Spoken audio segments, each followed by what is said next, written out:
Ayan na ang house. Buo-buo na. Pero may kulang pa din yan sa ganda niya na. May kulang pa rin. Hindi pa rin talaga tapos sa tapos. Pero ang ganda ng pag-combination ng bahay na to, chillers. Screenshot nyo. Ito yung sinasabi ko sa inyo na dapat nakafocus lang kayo sa hanggang 3 kulay.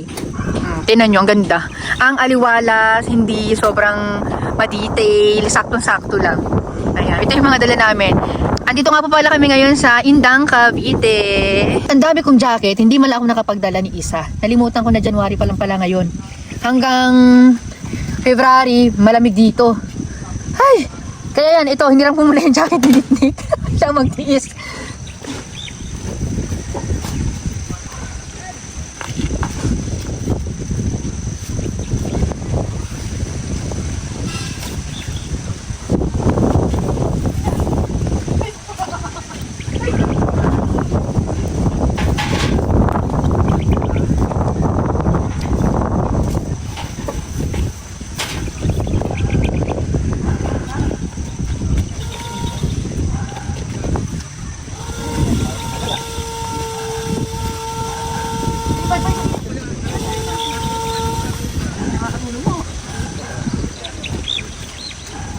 Tumutulong ako kuno. Para daw pagpawisan. Wala yan.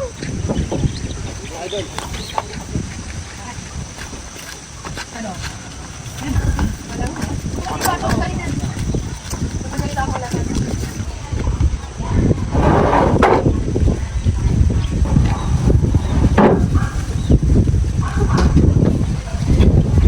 Pala nito. Ito nga pala, chillers, share ko lang sa inyo. Ito talaga pinahold muna ni ma'am kasi nga ayaw nilang isarado to dahil may mga appliances pang pinapasok sa loob. Lalo na yung sofa talaga inantabayanan nila. Kaya talagang naka-sked po kami talaga dito ngayong araw. Kaya yung may mga nakaraan na nagpapahold ng ganto, ganyan-ganyan, hindi po talaga kami makabago ng date. Kasi katulad nga nito, hindi ako pwedeng mag-segue sa inyo or sa iba. Tapos, pag dito kasi idadaan nyo sa paalanganin daw, sabi ni ma'am, kaya yun. Buti na nga lang nag-antabay sila. Malaki rin po kasi yung sofa nila. Yung isa, pero yung isa naman sakto lang.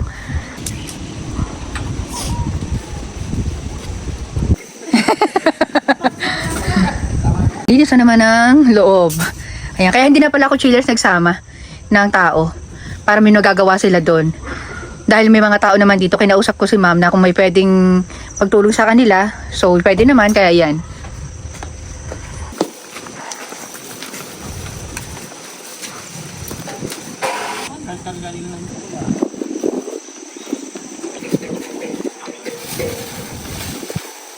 Bale, isa lang po yung deliver namin ngayon. Yung 3 po, okay lang na lang.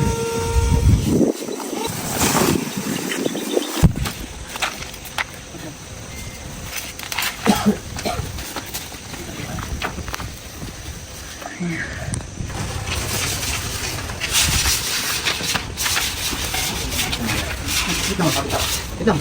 Oh. Kasi ba? Ayan.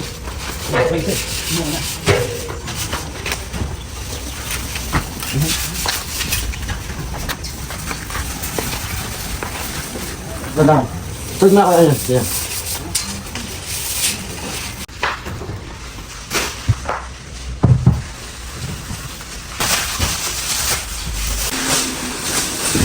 Yung ano yan, yung pink na yan, chillers, first cover yan. Matatakpan pa naman yan. Oo. Marami sila mga bedsheet, kaya ito lang muna, pang samantagal. Ayan, chillers, tapos na ang kanilang sofa set. Ang daming previous, at ang daming additional. Ayan, so screenshot nyo lang ito, chillers, kung gusto nyo po ito, ha? Ang ganda ng ano nito, pagkaka-leather nito. Lalo na yung, yung sa cabinet niya, o sa side table niya. Yung ganitong kulay talaga, bet na bet ko to, pang side table, ganito. Tingnan nyo, plakado. Ganda. Pinasadya talaga yan ni ma'am, yung side table na yan, at saka yung sukat nung couch nila. Tapos center table, ayan, yung mga nagtatanong po ng center table namin, yan, simple lang yan, oh. Nilagyan lang namin ng glass sa ibabaw. Siyempre, yung ottoman with storage, hindi naman mawawala yan. Free, at saka yung mga stool. Ayan, 4 po yan. Ayan, 4. Dito, at saka andito. Iaayos pa nila yan. Yan, marami-rami pa silang aayusin dito sa bahay. Ayan siya. True pillows, tinan nyo naman. Ang laman yan, chillers, hindi yung 1 week nyo palang ginamit, pipimpipi na hindi. Ano po, talagang intact po ang laman ng mga true pillows namin. Ayan. Naka-fix cushion na rin po pala yan. Then, punta naman tayo sa room. Ayan. Ayan, naganda. White. Yung cover na ginamit dito, leather din po. Monte Carlo yan, chillers. Bira lang po sa amin yung nagpapagawa ng Monte Carlo yung ginagamit. Kaya lang si Ma'am talaga gusto niya yung talagang pangmalakasan na ang pinapagamit ko talaga sa mga bed frame lang ay German soft leather para hindi ganun kamahal. Ayan. Tapos, may handle na po yan sa baba. Yan, partner na partner sa kanilang house. Sa kabila, mayroon din. Ayan. Nasa kanila na lang po yan kung gagamitin nila o hindi, or mayroong kayong pwedeng ilagay sa na talagang hindi nyo naman nagagamit or mahalagang bagay sa inyo, iusog lang ng ganyan, ilagay nyo dito. Then, tabi lang ulit. Kasi yung ibang client namin, ang gusto, dito lang. Kasi hindi naman daw doon nagagamit. Eh, ano naman? Eh, nandun lang naman yun eh. 'Di ba? At least meron kayong taguan ng kayamanan nyo or mga alaala nyo sa buhay. Ganon. Tapos, may divan din dito with storage din. Ayan, dahil medyo makaliitan yung kwarto, so dapat talaga may ganito kayo palagi. Yung bed nyo may mga compartment, ganon. Tapos ito pa pala, dalawa niyan, ang binigay ko sa kanila. Ano yan, free lang din po yan. Yan no. Yung upuan na yan. Pang vanity yan. Ayan. Pang vanity. Ayan. So ito pansamantagal daw to, pero hindi lang talaga nila makuha kasi yung ano, yung mga bedsheet nila, pero pangsamantala lang naman yan. Yan, mas maganda po kasi medyo cover yung sa ilalim katulad niya kasi naka-pink, pero pagka na-finish na talaga yung bahay na to o yung mga gamit dito ay maayos naman yan. Maganda talaga dyan, chillers, pink, ano lang, plain lang yung cover dito, o kaya naman touch of ano lang, kunyari white, touch of pink, mga ganun-ganun lang, touch of blue or gray. Pero ako dito sa gagamit ng kwarto na to, para sa akin white ang bed sheet and then touch of gray lang. Yan, yung konti lang, wag naman yung OA na OA yung gray. Yan. Next room, pasensya na po kayo kung medyo may kalat-kalat pa ha. Kasi hindi pa sila tapos maglinis o mag-ayos ng bahay. Yan, so ito naman, ottoman with storage lang yung pinagawa sa amin kasi may bed pa dito. Pero papalitan din daw yata yan. Yan. O, diba, naka-customize. Kahit nga isang peraso nito, pwede eh. I mean, kahit kalahati nito, pwede po kayo magpagawa. Kasi nga, customize. Any size, any design, any color, any cover. Chillers, screenshot. Ang ganda ng combination doon sa couch nila at saka sa dining chairs nila. Tingnan nyo, Machi-machi. Hindi masakit sa mata. And time check, chillers. Ayan na, 11:45 na. So, kakain na kami. Ito ang aming lunch. Ayan, may papusit. Purito ko yan. Tsaka bulalo. Ayan, kain tayo. Si mama nagluto nito. Yan, kain. Naman si panghabol kung maalat or walang sa alat. Sakto na, sarap. Wala. Naku po, sabi ko kahapon, kakain ako hapon na. Sabi ko lang pala yun. Kain tayo. Sarap pa ng rice nila, naku po. Ayan ang kalamansi at ang mangis. Sarap. O pag naubos, magluluto pa kita. Ang kanya po yan. Kumigon. Natikban mo lang. Kain na. Nagustuhan nila eh. Killers, dumaan ulit kami dito sa Alfonso, Cavite. Dito kay Madam Pinsan Manilyn Gutierrez. Ayan. So, ito na yung update din sa bahay nila. Ayan. So, bali po kasi nag-decide si Ma'am at si Sir na blinds ang ilalagay dito sa harap ng bahay nila. Pero hindi ordinaryong blinds po ilalagay namin. So, insert ko dito. Ayan, dito sa gilid na to. Insert ko dyan yung blinds na ikakabit namin. Ganyan po. Pero, babaguhin lang namin yung kulay. Ayan. So, marami siguro magkaka-interest sa mga ganitong design. And yung isang bahay doon, malapit lang sila dito eh. Ayan, shout out kay Ma'am. Bali katapusan po ng January ang dating nila. Ito, sana mapanood ito ni Ma'am. Baka gusto pong ganito rin, baka gusto niyo na ganito rin yung ilagay namin sa bahay ninyo. Ang syala nito. Kumbaga, hindi siya ordinary, kakaiba. Ayan. Ayan. So, bale, may motorized po na ganun or na ganyan, pero yung kakabit namin dito is ordinary lang. Kasi never po talaga ako nag-recommend ng motorized.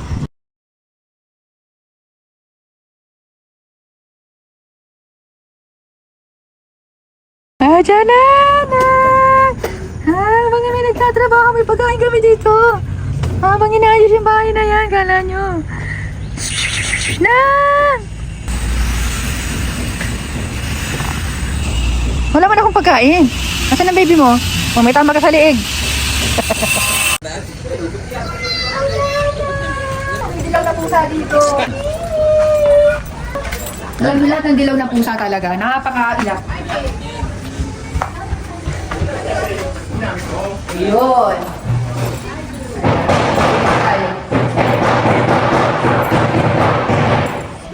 Ito yung palalagyan. So, magsusukat na tayo ngayon. Nasa 80% na yung bahay nila. Ang ganda nito, chillers, oh. Ang shala.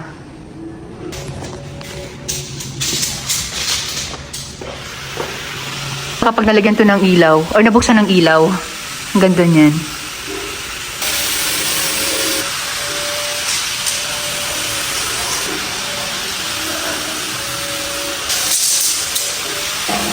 Ito na yung update nung kay nanay, ang ganda. Papunta ng mga pambili. Kapalitan pa. Tapos ito yung kurtina kinabit namin. Ayan. So yung mga ganyan, madali naman na ding ayusin yan. Ayan. So bit-a-bit ko talaga yung mga paganto, oh. Alam niyo yung ganyan, no? Kawayan. I love it. Magugustuhan to ni nanay, sigurado. Mahilig talaga sila sa fabric. Komportable naman talaga din gamitin ng fabric, kaya lang talagang dumihin, ma-maintenance. Try natin mailaw. Oh! Ayun pa, yun na dun, oh.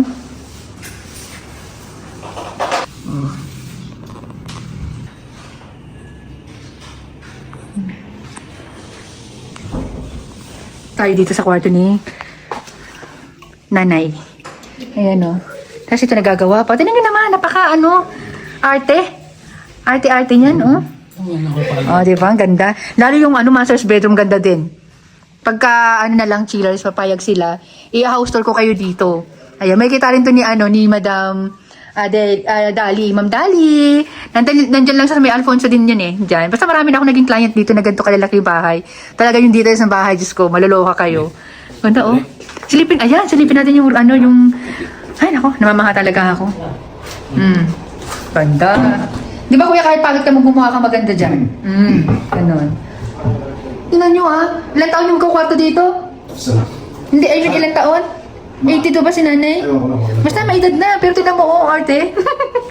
Ayan, abangan nyo nila yan, chillers, pagka mag-house tour ako dito. Gagandahan ko yung video, talagang, alam mo yung sisipagan kayo maghanap buhay para magkaroon kayo ng ganito kagandang bahay. Pinto, plakado. Kasi may mga bahay po akong na-vlog or na-delivera na sobrang laki ng bahay, pero yung pinto nila, yung main door nila, ang liit, parang pang CR lang, kaya pinalitan nila. Nung sinabi ko dun sa vlog, nung sinabi ko kila ma'am, nasabi ko, ma'am, ang pinto po sana, ganito ganyan. Alam niyo yun? Yun naman suggestion ko lang, maging sa tiles. Marami na nagpapaklas na client ko ng tiles dahil nga hindi bumagay yung tiles doon sa bahay. Unang-una, bagong bahay eh. Alam niyo yung ginamit na tiles si 1414? Tapos, alam niyo parang pang hospital. Ayun. So, agad-agad pinapalitan ng ko, yung kliyente ko yun. Yun, dito perfect talaga. Ayan. So, see you on my next vlog. Bye!